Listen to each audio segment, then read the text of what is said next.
নমস্কার দর্শক বিন্দু, আজকে আমি যে বিষয়ে আলোচনা করব তা হচ্ছে দূরে সরকারি খাস জমি পাট্টার জন্য আবেদন কিভাবে করবেন, সমস্ত বিস্তারিত আলোচনা করব আজকে ভিডিওটি। তো যারা আমার চ্যানেলটিকে সাবস্ক্রাইব করেন অবশ্যই সাবস্ক্রাইব করে পাশে বেল আইকনটি বাজিয়ে দিবেন। তো চলুন আলোচনা করি আজকের বিষয়।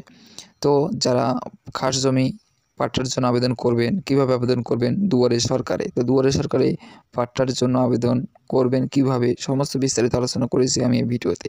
তো ভিডিওটি সম্পূর্ণ দেখবেন, কেউ স্কিপ করবেন না। সম্মানিত দর্শকবিন্দু, আজকে আমি যে বিষয়ে আলোচনা করছি তা হচ্ছে খাস জমি কিভাবে পাট্টার জন্য আবেদন করবেন এবং অ্যাপ্লিকেশন ফর্ম কোথায় পাবেন, আমি সমস্ত বিস্তারিত এই ভিডিওর মাধ্যমে জানিয়ে দেবো আপনাদেরকে। তো অবশ্যই আপনারা ভিডিওটি শেষ পর্যন্ত দেখবেন, কেউ স্কিপ করবেন না। আর যারা আমার চ্যানেলটিকে সাবস্ক্রাইব করেনি অবশ্যই সাবস্ক্রাইব করে পাশে বেল আইকনটি বাজিয়ে ভিডিওটি শেয়ার করে অন্যকে জানার সুযোগ করে দেবেন। তো চলুন আমি দেখিয়ে দিচ্ছি যে কীভাবে আপনারা পাট্টার জন্য আবেদন করবেন। তো পাট্টার জন্য আবেদন করার জন্য সর্বপ্রথম আপনাদের যে কাজটি করতে হবে সেই কাজটি আপনারা এখানে দেখতে পাচ্ছেন। এখানে একটি হেডলাইন দেওয়া আছে। তো হেডলাইনে বলা রয়েছে যে বিষয় হচ্ছে পাট্টার জন্য আবেদনপত্র। তো আপনারা যেহেতু পাট্টার জন্য আবেদন করবেন সেহেতু এটি আপনাদের পড়ে নেওয়া উচিত। ১ নম্বর কলমে দেওয়া আছে, আপনারা দেখতে পাচ্ছেন।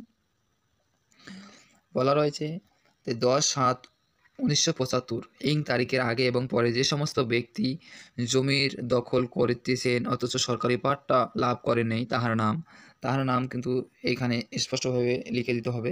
ঠিক আছে? তার পিতার নাম এখানে বসিয়ে দিবেন। ঠিক আছে? পিতার নাম বসিয়ে দেওয়ার পর তার ঠিকানাটি এখানে বসিয়ে দিবেন। তার ঠিকানা এখানে বসাবেন, তার গ্রাম বসাবেন, তার থানা বসিয়ে দিবেন, তার ডাকঘর পোস্ট অফিসটি বসিয়ে দিবেন, তার জেলাটি ডিস্ট্রিক্ট এখানে বসিয়ে দিবেন। বসিয়ে দেওয়ার পরে নিচে একটু স্ক্রল করবেন।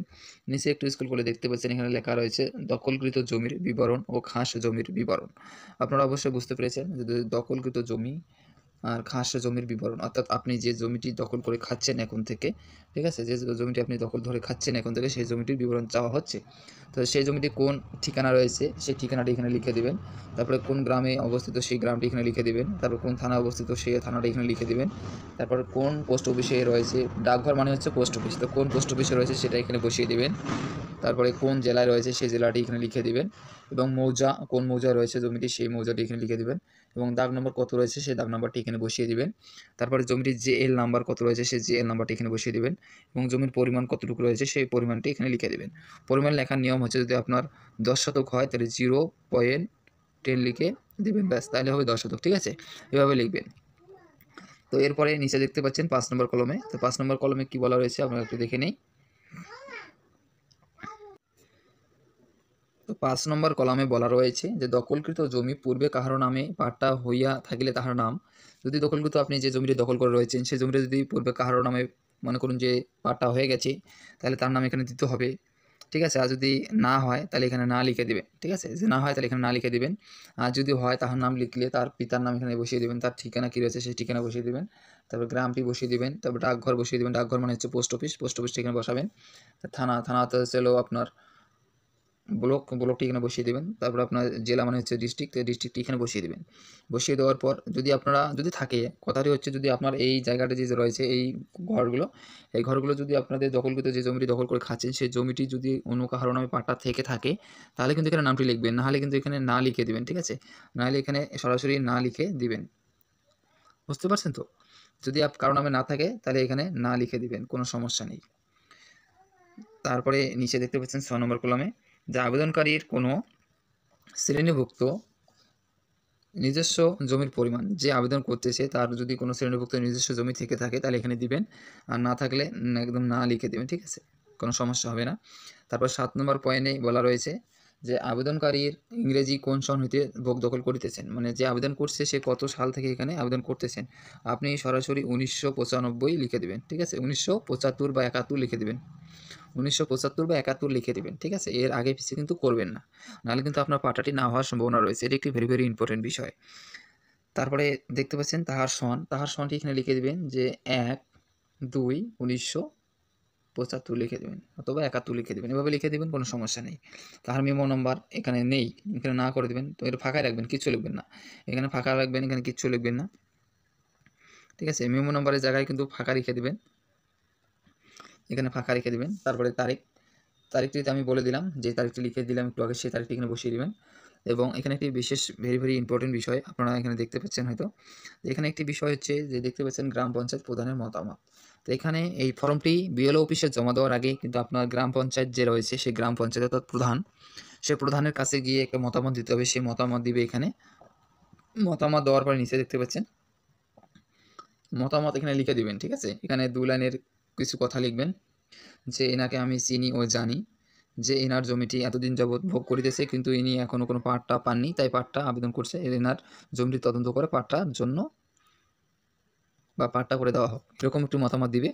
তারপরে যে আবেদন করবে সে আবেদনকারী এখানে একটি সই দিবেন। সই দেওয়ার পরে প্রধান এখানে একটি সিগনেচার, সিল এবং সিগনেচার করে দেবে। তারপরে এই ফর্মটি নিয়ে তারপরে এর সঙ্গে আপনাকে একটি স্কেচ তৈরি করতে হবে। তো স্কেচটি আমি দেখিয়ে দিচ্ছি। তো স্কেচটি আপনারা দেখতে পাচ্ছেন। তো স্কেচের এইখানে দেখতে পাচ্ছেন মৌজা, আপনার মৌজার নামটি এখানে লিখে দিবেন। তারপর আপনার জিএল নাম্বারটি এখানে লিখে দিবেন।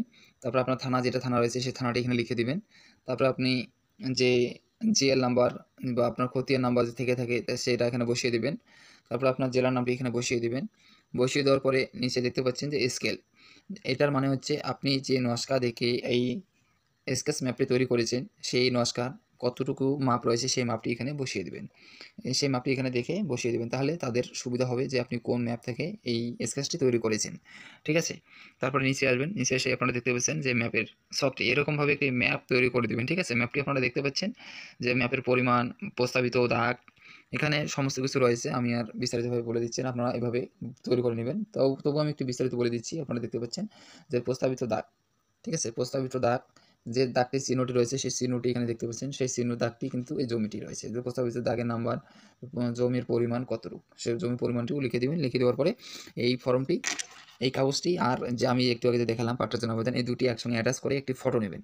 একটি ফটো আপনারা এই ফর্মের সঙ্গে এখানে লাগিয়ে দিবেন।